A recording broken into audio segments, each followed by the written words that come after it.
The machine already saw the ending. That is where this starts. Not with a theory, not with a theological debate, not with some algorithm crunching numbers in a vacuum.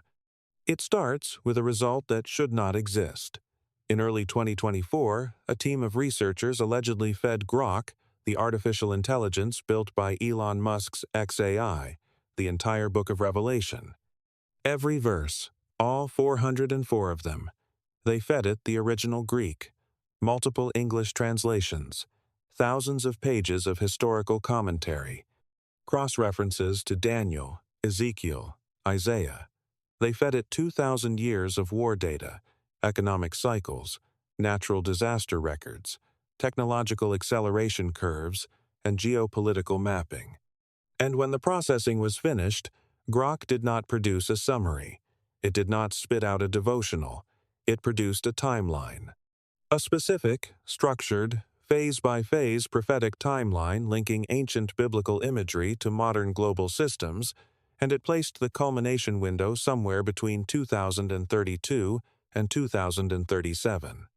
The analysts who reviewed that output did not laugh. They went quiet. Some of them have not spoken publicly since. That is the climax. That is the moment the room changed. And now you need to understand how we got here, because the path to that silence is more unsettling than the silence itself. Let me take you backward. Revelation has been sitting in the back of the Bible for nearly 2 millennia, and for nearly 2 millennia, it has been the book that scholars argue about, theologians wrestle with, and everyday believers flip past because the imagery feels too strange, too violent, too alien. It was written by a man named John, exiled on the island of Patmos around 95 CE, and what he described was not a simple vision of the future. It was a layered, symbolic, numerically structured unveiling of how history bends under the weight of divine judgment and divine rescue. 7 seals, 7 trumpets, 7 bowls of wrath, beasts rising from the sea, a dragon at war in heaven, a mark without which no one can buy or sell, a city called Babylon that falls in a single hour. And at the end of it all, a king returning to a world that has exhausted every human solution. Every generation has tried to decode it. Rome mapped the beast onto its emperors. Reformers pointed at the papacy. Protestants in the 1800s saw Napoleon. Evangelicals in the 20th century saw Hitler, then the Soviet Union, then the European Union. And every generation got something partially right and something deeply wrong because they were reading Revelation like a newspaper instead of reading it like architecture. That distinction matters, and it is exactly where the alleged AI experiment begins to get dangerous. The researchers who reportedly designed this project were not trying to prove the end of the world. They were not prophecy enthusiasts looking for headlines. They came from a private theological research institute, and their stated goal was structural analysis. They wanted to know whether machine learning, trained on enough linguistic, historical, and statistical data, could identify patterns inside Revelation that human interpreters had missed across centuries of debate. Not because AI is smarter than faith, but because human interpreters bring bias. They bring their own century, their own fears, their own politics. A machine, theoretically, does not. It just follows the data. So, they gave Grok everything. Not just the text, the entire interpretive ecosystem around the text. And they waited. What came back was not what anyone expected. The AI reportedly rejected the idea that Revelation should be read as a straight chronological checklist. That alone would have been noteworthy, but it went further. It identified a layered, cyclical, overlapping structure in which the seals, the trumpets, and the bowls do not describe 3 separate sequences of events. They describe the same unfolding reality from 3 different angles. Think of it like this. Imagine a massive highway pileup. One witness standing on an overpass sees the cars collide. Another witness at ground level sees the smoke and fire. A third witness a mile back sees the traffic jam and the economic disruption.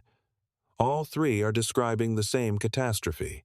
None of them is wrong, but none of them alone tells the full story. The AI allegedly concluded that revelation works the same way. The seals initiate judgment, the trumpets escalate it, the bowls culminate it. And all three layers are running simultaneously, intensifying over time like contractions before a birth. That word is not accidental. Jesus himself used it. In Matthew 24, when his disciples asked him about the end of the age, he described wars, famines, earthquakes, persecution, and betrayal, and he called them birth pains. Not random disasters, not punishment without purpose, birth pains, which means the suffering has a direction, it is going somewhere, and the closer you get to the delivery, the harder and faster the contractions come. The AI reportedly mapped those contractions across history. It identified repeating cycles stretching from the 1st century to the present. Each cycle contained the same elements: wars and rumors of wars, famines, natural disasters, persecution of believers, economic instability, moral and spiritual decline, a brief period of recovery, and then the next cycle, harder than the last. The pattern held across empires, across centuries, across continents. And according to the alleged output, the cycles did not simply repeat, they compressed. Each one came faster, hit harder, and left less room for recovery before the next wave began.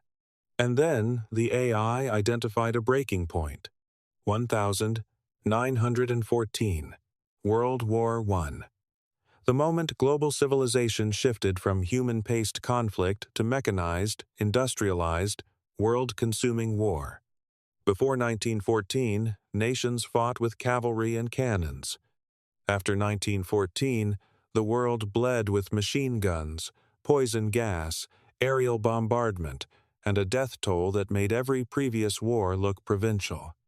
The AI allegedly flagged this year as the beginning of the final prophetic cycle. Not the end of the world, the beginning of the end pattern, the moment the birth pains entered their terminal phase. And from 1914 forward, everything accelerated.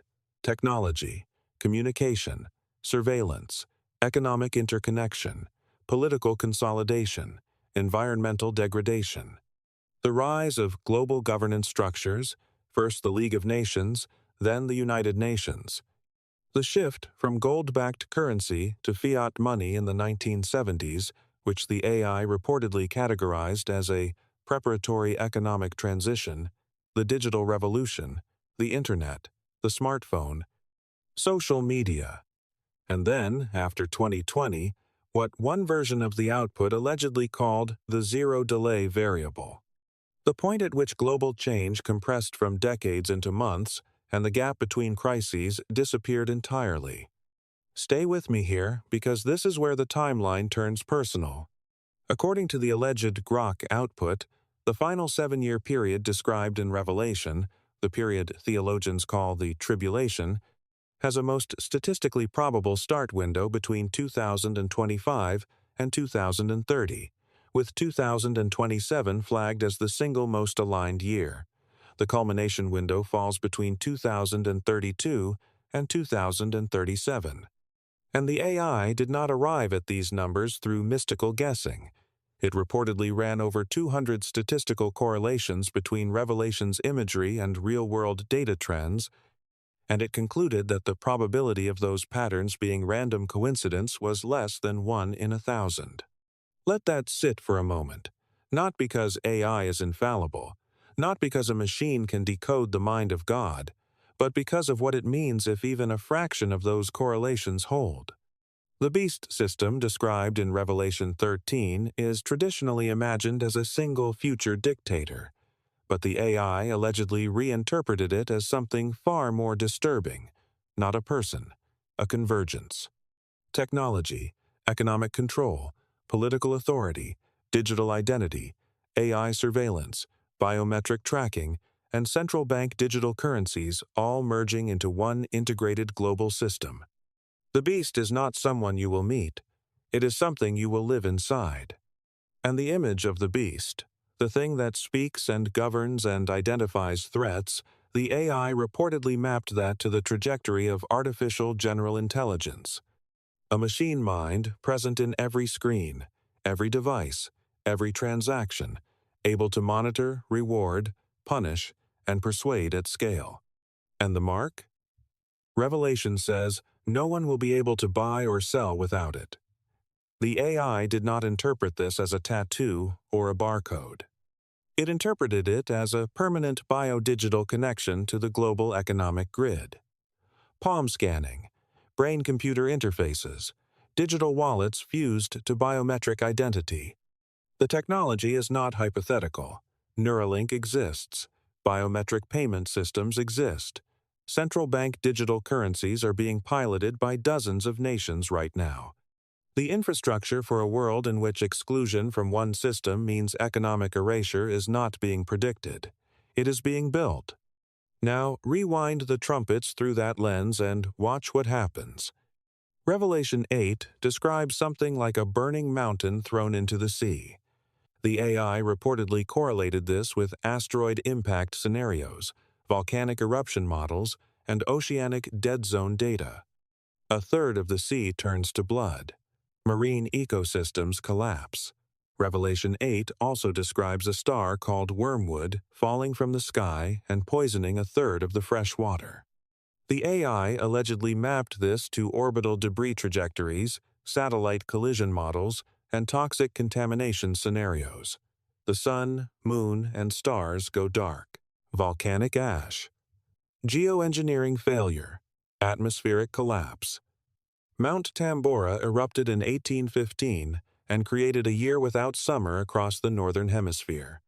The AI reportedly treated that as a small-scale preview. Revelation 9 describes locusts rising from the abyss with the power to torment but not kill. The AI reportedly flagged drone swarm technology, autonomous weapon systems, and psychological warfare capabilities as modern analogs. Revelation 9 also describes an army of 200 million crossing the Euphrates. The AI correlated this with modern Eastern military capacity. And the Euphrates itself, the river that Revelation 16 says will dry up to prepare the way for the kings of the East, is literally drying. Right now, in Iraq and Syria, satellite imagery confirms it. The AI did not need prophecy to identify that. It just needed the data. And Babylon. Revelation 17 and 18 describe a corrupt world system, wealthy beyond imagination, that falls in a single hour. The AI reportedly reinterpreted this fall not as a military conquest, but as a digital financial collapse. Banking systems crashing, account records wiped, currency evaporating.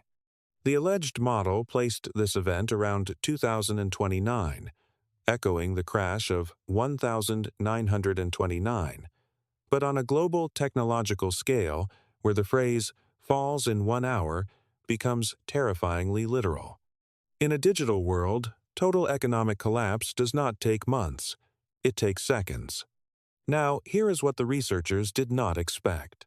Buried inside the alleged timeline, between the cycles of judgment and collapse, the AI identified something it could not categorize using standard analytical frameworks: pauses, gaps, moments in the prophetic structure where the severity model should have continued escalating but did not. The researchers reportedly called these grace interludes, windows where the data suggested that something outside the system, something the AI could not quantify or predict, intervened to delay, soften, or redirect the trajectory of judgment. The machine had no label for mercy, but it kept finding the fingerprints of it.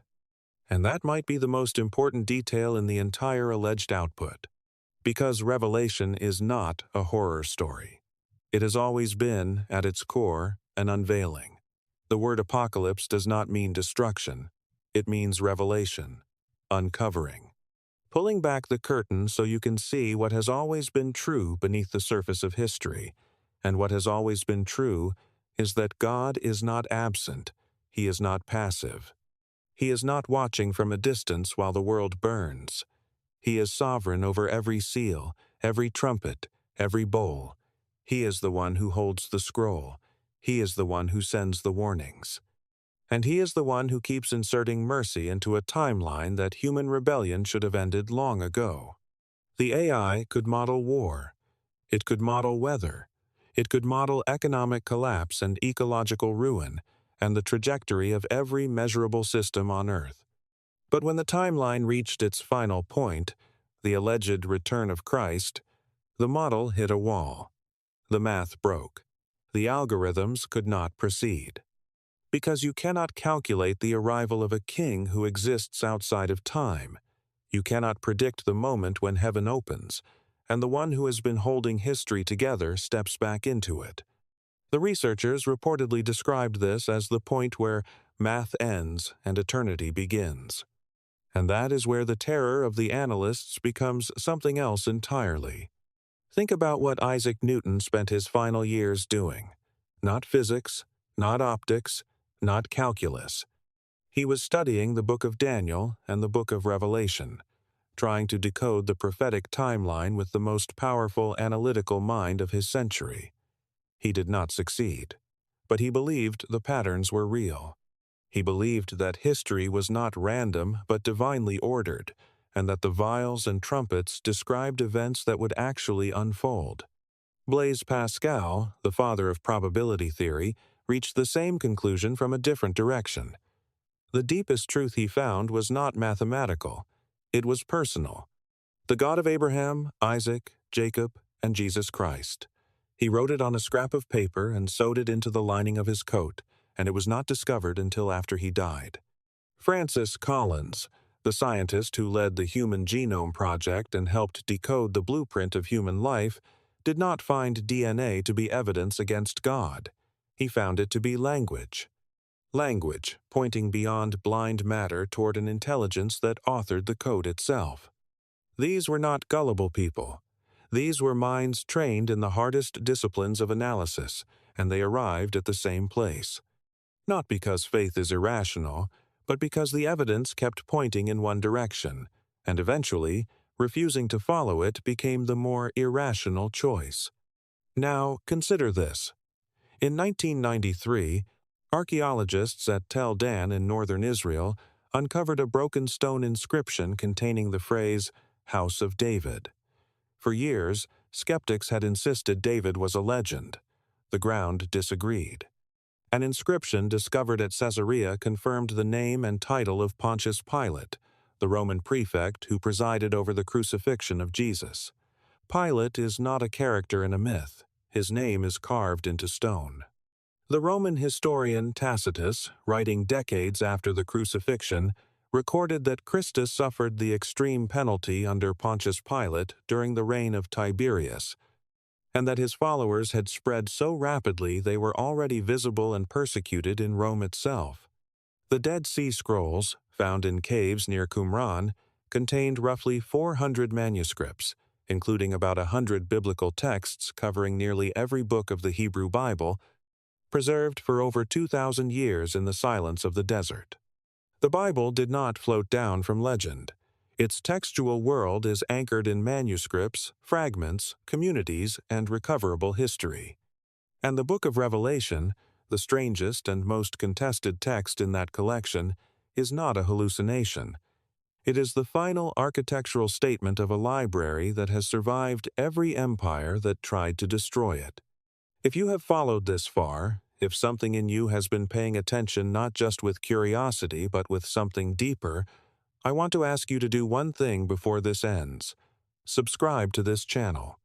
Not because of an algorithm, not because of a notification bell, because what we are watching unfold in real time, in technology, in economics, in geopolitics, in the very structure of how the world is being rebuilt around digital control, matches the contours of a text that was written on a prison island 2,000 years ago.